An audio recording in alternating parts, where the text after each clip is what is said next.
In my own case, I was brought to court 2 weeks ago by the police. And prior to that period... Why were you brought to court? Because I called the IG of police illegal, that his tenure has expired. So they were not amused? They were not amused, and they reached out to me to drop that particular position, and I said no, he should retire because he has already completed his tenure after 35 years in service and 60 years of age. That was September 4, 2024. And that campaign started even before his tenure supposedly was extended, so I didn't stop. So when they brought me to court, they asked me to drop my passport. So we filed a motion. I was going back to court to get a date so that I could get my passport back. So they always target my passport. I was going to say that passport that was held for a long period of time, you got it back, you were able to travel. It's been taken again. They've taken it from me again 2 weeks ago. So, and that was what took me to court. But upon approaching the gate of the Federal High Court, I saw huge security cordon. And I did ask what the issue was. And they said they have a former governor of Kogi State, Yahya Bello, on trial. And I said, how's that a problem? You've caught a thief and you have him under your control. He's on trial. Why harass the rest of us? We have business in court. Well, he hasn't been found guilty there, well, so it's not a good idea to call him a thief. Well, that's why they took him to court. He's alleged to be a thief. They accuse him of stealing 80 billion naira. He's accused of it, but he hasn't been found guilty yet. Yeah. So we were there for that purpose. But I have witnessed over time, in the last 6 years particularly, how the sacrilegious takeover of the court premises, especially by the DSS. I was abducted on the 3rd floor of that Federal High Court by the DSS, fully armed. The judge had to flee. And I'm... My God. Yes. Sounds horrendous. It was horrendous. And they've done it several times. So everybody who has a case that he has interest in court brings their own security to take over the court. Not only do they do that, and this is why I'm surprised that lawyers in this country have not done anything about it, they take over the job of the court officials. They take the cost list from them. The DSS, it could be the lowest official of the DSS. They'll take the cost list and be screening lawyers, some of the senior advocates of Nigeria, to go to the Federal High Court. They usually do this with Nnamdi Kanu because they claim he's a security risk. I don't see how that's a problem. And we have suggested to them that since you're not interested in justice or fair trial for Nnamdi Kanu, just set up one of your conference rooms at the DSS headquarters. Get the judge to come there, finish up the job. Don't pretend that you want justice. But if you're going to do it in a civil court, Federal High Court, you have to allow every other person who has business in court to do their business, including, and most importantly, the court officials who are appointed, paid, or elected to man our courts. But this violation has continued for too long, and that was what led to the altercation you saw. And when they realized that I wasn't backing down, of course, common sense prevailed.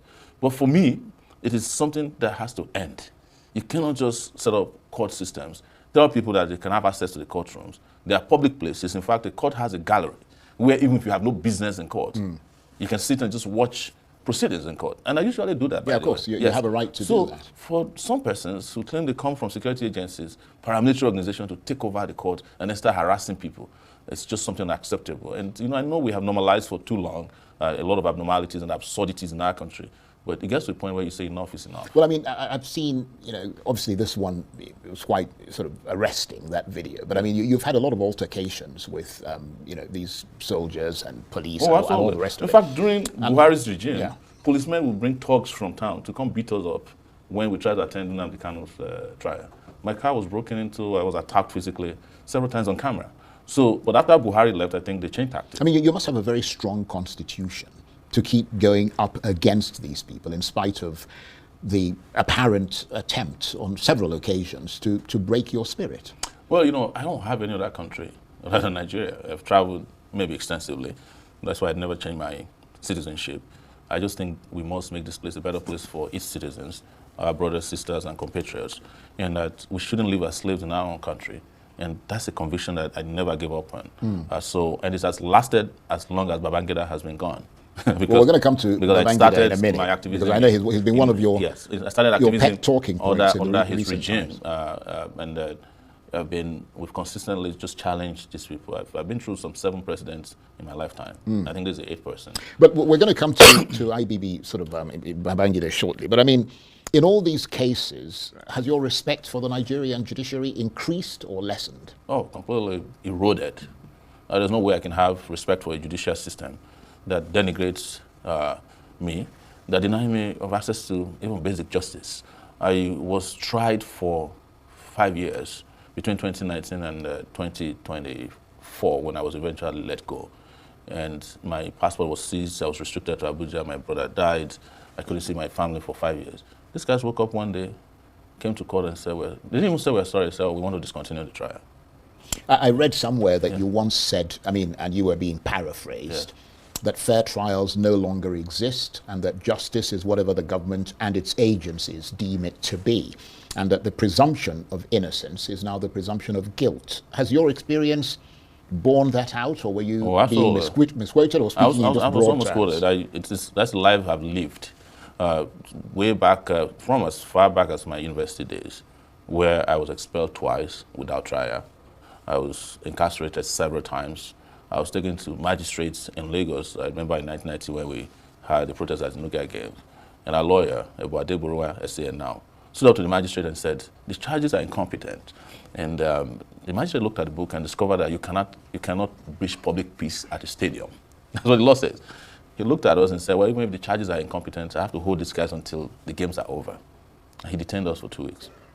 Just like that. And I've had several of those kind of, and I think what they do to people like us is because they will never have enough evidence to have any kind of trial.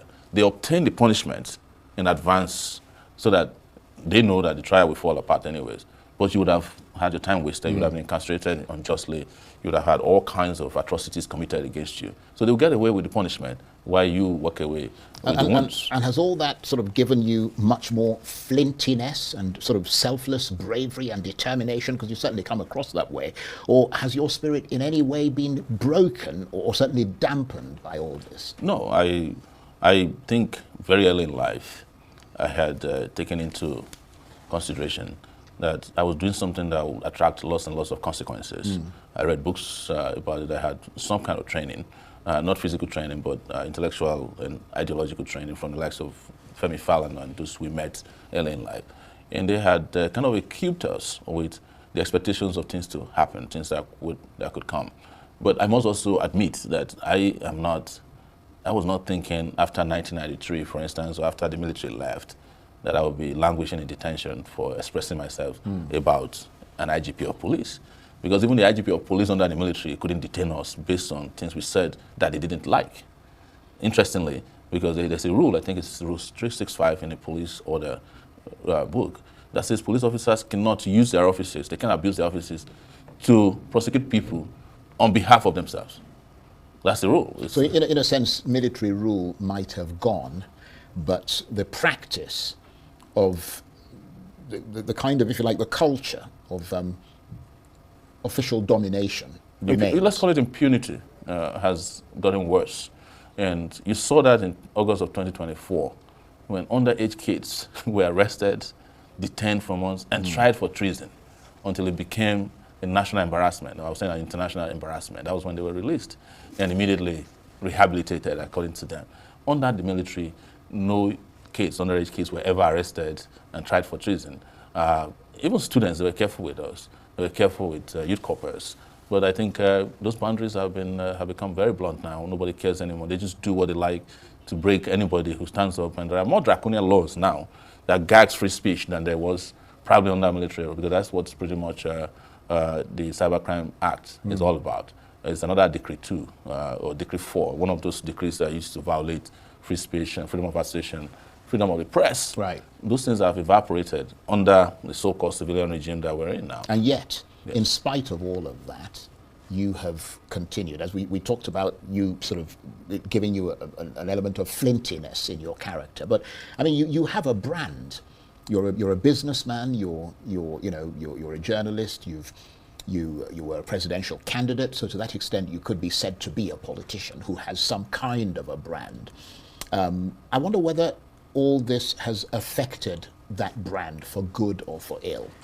No, every other thing I became wasn't what I set out to be. I think the only thing I set out to be was a human being, born in Nigeria and raised in Nigeria. Well, you don't actually set out to be a human being. You don't really have much of a choice. The year I was to leave the university was 1993, and we were just a few days from examination when June 12 occurred. So I was already thinking about how to find a job, go do NYC. Normal stuff. I wanted to live a normal life. But that normal life did not come until almost 20 years later. So becoming the businessman as you refer to it, I guess it's because of Sahara Reporters. Sahara Reporters was also by accident. I was just very, very angry that I wasn't getting enough news after I come back from work in the US that kind of suit my temperament. I wanted to hear more about development democratically, and it wasn't happening. And then the internet came, and I found some guys who were doing indie media, reporting news on their own. That is where the name Report Yourself came from, as a tagline for Sahara Reporters. And then I started writing. I was a geography graduate, never went to journalism school before. So that's why I used to call myself a citizen reporter. And then it grew, and it became a big brand, and a globally recognized brand. And still tomorrow, I'm the most reluctant person in that sector. I'm not trying to make money off of it. But I like the idea that the brand is there, it's well established, and it's able to run by itself. Because one of the things they wanted to do in 2019 was actually thinking that I was in possession of the passwords to the website. The DSS wanted to delete the website the night I was arrested, only to find out that I no longer run the website, and they were pretty upset. Let's turn to one of the topics that you've been tweeting about, and that is the sort of the autobiography of Nigeria's former military ruler, General Ibrahim Babangida. I presume you've read the book, or at least glanced through it, because you've been talking about it quite a lot. I mean, what are the bits that stood out for you? When you know Babangida very well, and when I did my literary investigation about what the book was about, I also found out the guys who were writing the book. They're based in Lagos, but I'm not going to mention their names now. I already knew what they were doing, and this was to punish his image. So nothing in my view stood out. He accepts that he was the Babangida that he has always been, a Maradona, a dribbler, and he did a fantastic job of, butting heads, as he usually is a very divisive character. And then he arrived at his final goal, which was to tell some of the biggest lies available that he felt the country could clap for. What were these lies? The fact that he wasn't the one who annulled June 12. He did. In fact, Babangida never wanted elections. He wanted to transmute from a military head of state to a civilian head of state. Every other thing he was doing between 1990 when we started getting... Well, that was the rumor at the time. It wasn't a rumor, because I'm sitting here as one of the students who was expelled in 1992 after we organized Babangida Must Go. So there wasn't a rumor. They reached out to us and said, if you won't let this man become a civilian president, you are not coming back to the university, and they expelled us after we were arrested. Yeah, but he never came back as a civilian president. Well, he then created a diarchy after that period. That was how they had an interim government. Not the last interim government. There was a government that he created. He also created the National Assembly. Yeah, but I'm not trying in which some people were supposedly elected. I'm not trying to defend him. But I mean, I traveled to Nigeria at the time as an international correspondent, and the impression that was given was that this was part of a process of transition. No, there was no transition. He didn't have any plan to transition Nigeria to democracy. We forced him to do so eventually. And by the time he did, the damage had been done. So you're asking me what stood out in the book? Nothing, except that for those who weren't born or who didn't know about him, this might sound strange to them that he actually came and was a little contrite. He finally said, the June 12 election was free and fair. We knew that 32 years ago. Yeah, but he said, yes, which is what really stood out for a lot of people, that he confirmed for the first time, really, that Moshood Abiola did win that presidential election. No, he didn't need to say that. We knew that. He was a president of Nigeria. We knew that already as of 1993, June 1993, after June 12. We knew that. I personally interviewed Professor Humphrey Wosu in New York, and it's on the internet, on YouTube. And he admitted, he said he knew. Everybody knew that Abiola won the election. Well, obviously he did know, but I mean, he didn't say it at the time. Now he's saying. Because now it is lucrative. He wanted to use it to raise money for a presidential library, right, which is a scam because he was never a Nigerian president. So how can somebody who was not elected? Well, he was a military head of state. That's and again, we're not defending him, but he was a military head of state, yeah, and the whole point of a library is to try and keep historical records. But people who are accidents of history have no right to keep records that have been... Well, they have a right to keep records. No. You may not necessarily... I mean, it's your prerogative if you don't want to go to the library. No. But I mean, that doesn't stop I him don't even think he's building a library. I don't even think he's building a library. But I hope he is building something that we can convert to what former President Jonathan said we should do, a hall of shame for all of them. A very quick question before we have to go. I mean, we've seen lots of moves going on as people try to position themselves strategically as the 2027 presidential elections approach. I mean, you ran for president in 2023. Are you planning to enter the political fray again in 2027? I have answered this question on your show before, that I am not one of the people who calendarizes their interest in Nigeria in election circles. I saw one of them on your show yesterday. You know, he has suddenly become I like that. I has suddenly become an activist after being in Kaduna for 8 years. And by the way, he needs to confess also to us, where is Daddy Yatta? The young man who was abducted the same night I was abducted, he was abducted in Kaduna, the same night I was abducted by DSS in Lagos. Nobody has found him since then. So tell him he should come and make a confession about his whereabouts. But to answer your question, I am not in that league of people, you know, all these emergency activists who suddenly discover Nigeria is not good because election periods are coming. No, our goal, and I speak for myself and those who I've worked with over these years, who take the risk that you described earlier, is to liberate this country. And those ones don't, it's not a dot on the calendar. It's something that we're committed to at every hour, day and night. So if we have any other messages or updates to give you, of course.